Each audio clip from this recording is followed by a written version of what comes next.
Bro, how did you start and how did you make money? Tate. Yeah, he's fucking fit. No, he's good, man. Yeah, how'd you become the richest man on the planet? Trillionaire or some shit? A trillionaire. Yeah, how'd that happen? So I was a kickboxer for a long time. I was fighting for money. There's not that much money in kickboxing. And then my first serious entrepreneurial, I mean, I ran lots of businesses, did this, did that. Like what? You can't. Everything, man. I had a normal job for a while when I was kickboxing, and I did some different things, and I did some things I shouldn't have done, and blah, blah, blah, and was in jail for a little while and got out. And then I opened up a webcam company. I had girls sitting on the internet talking to men, and I ended up scaling that up to having 75 women working for me. That's how I first made millions of dollars. Fucking porn website, fire. Damn, what the fuck? You don't know this story? This is like my most known story online. You don't know this? You never told it to me. It's a really long story, and I've told it. I've told it very, very well on some other podcasts. But the short version of it was, I got in some debt to some dangerous men, and I needed money fast. And I was sitting in my room trying to work out a way to make money, because at the time I was only fighting, and I didn't have a fight coming up for a while. And I was researching how money works. Like, I was trying to understand how money works, where it comes from. This is where I learned about the Federal Reserve and fractional reserve banking and all these things. So, interesting point he made earlier about, the matrix and its currency and how it's all a lie. I understand all that very well. But that really made me mad, because now I understand money's bullshit and I still don't have any. And I was really upset. And I was sitting there with a piece of paper trying to write down my assets and my liabilities, and trying to write down all the geek shit they tell you. And for assets, I wrote down that obviously, I'm strong, but I'm already fighting. I'm brave, but I'm already fighting. Yeah. I had all these girlfriends, but I thought, well, I can't afford to open a strip club. I'm not going to put them out on the track. I'm not that kind of guy. They're my girls. And then I discovered by accident, when I was clicking around on these websites, I saw those things in the corner, talk to live girls now. And I thought, well, my girls could do that. And long story short, I ended up with 75 women and 4 premises and making $1.4 million a month. And that's how it all started. That was about 10 years ago. Wow. Holy that's the story. Yeah, there's an in-depth version of it, but that's the story. And people listen to that and they seem to think that for some reason I was exploitative, but it's absolutely the opposite.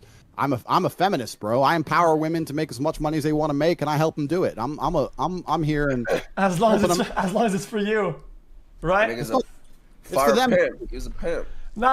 So look, X. This is what I wanted to actually ask the question, because I know it was a question that you had. Hold on, Andrew. The one of the takes that you made on my stream about that you should take 100% of your girls' OnlyFans. I know, X. You felt some type of way about that. Yeah, Andrew. They said that you were joking 100%, and you weren't joking. So I assumed that you were joking, but I still hold this take that you weren't. Well, it depends. So if it's a girl who were to come to me and say, Andrew, I would like you to help me make money on OnlyFans, and they would come to me for my marketing expertise, then of course it would be a fair deviation. I make 20%, 30%, whatever. That's different. But if it's my girlfriend, my long-term partner, and we're going to be together forever, and she decides to go down that particular career path, I think I should have a much larger stake, because she is my girl, and she is now giving away some of the most private and intimate parts of her body to the internet. Those parts of her body belong to me effectively, because she's my woman. That's the whole point of being with somebody. So to pretend she's going to do that and make a bunch of money and give me nothing I find that disrespectful. I would sooner tell her, look, you're not doing OnlyFans, and she would obviously listen. So I called it then that you weren't actually joking. It was an actual true statement, right? Yeah, if I had a serious long-term girlfriend, and me and her are together and we're going to be together forever, and she says, I'm desperate to do OnlyFans, I say, you don't need to, we're rich. She goes, no, I really, really want to. I say, okay, the money's mine then. Okay, then we can dismantle these statements into one at like small rocks. We can approach them one at a time, right? I love how he first said disintegrate. We can disintegrate these one by one. He is trying. This guy is like trying so hard. This is like the battle of his life. This is like the most important thing you could tell, and he's trying so hard. It's very funny, and Tate is so nonchalant about it. He's smoking a cigar. He's getting a fucking massage. He doesn't really give a shit. There's a lot of that. Respectfully, okay. I think there's a lot of parts of that are garbage, right? But I don't want to say something at the whole rock, and we have to do small rock pebble at a time, right? So, cool. Also, this motherfucker can laugh over here. You see it next to me? See, it's so funny. He's getting insecure about the other guy laughing at him too. And there's like a very small thing here that I want you to pick up on. Look how he says, and because look, you could pretend to be alpha all you want, but there are beta tails that come out. Okay, and right here, you can see one of the beta tails. Pay attention.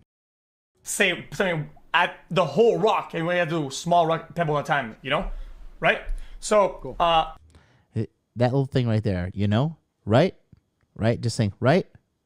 Looking for approval, looking for the Tate's blessing, if you will, right? Looking for him to be to give approval of the guy. He has no confidence. I mean, this guy's such a dork.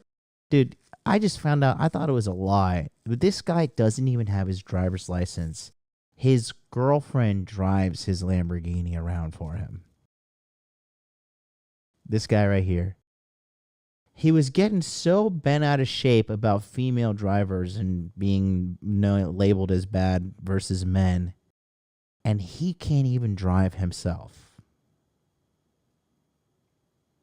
That automatically, from a logical standpoint, makes his judgment in regards to who's a good driver and who's not a good driver completely invalid because he has no driving experience himself. Also, this motherfucker can laugh over here. You see it next to me? He's getting upset. This guy can laugh over here. Los Polos. He's laughing, but he said you were trolling, so you were joking 100%. Right? He's holding his tongue right now because maybe he's gonna be right. But he said you were wrong 100% about this, and so wrong that you were joking. So I don't know why he's holding his tongue right now. Wait, what did I do? I'm just saying. It's a very particular scenario, right? You have to understand that the scenario in which I would take 100% is a very, very particular one. In general, when I had my business, and I know you're saying that they only made money for me, they made money for themselves. I turned girls. I would actually sit here and say, as the biggest misogynist on this panel, I've turned more girls into multimillionaires than any of you. I've made girls multi-millionaires. This is 10 years ago at the beginning of all this shit, before OnlyFans, when webcamming was new. I took girls from Starbucks and made them millions and millions and millions of dollars and paid them fairly, never missed a single paycheck.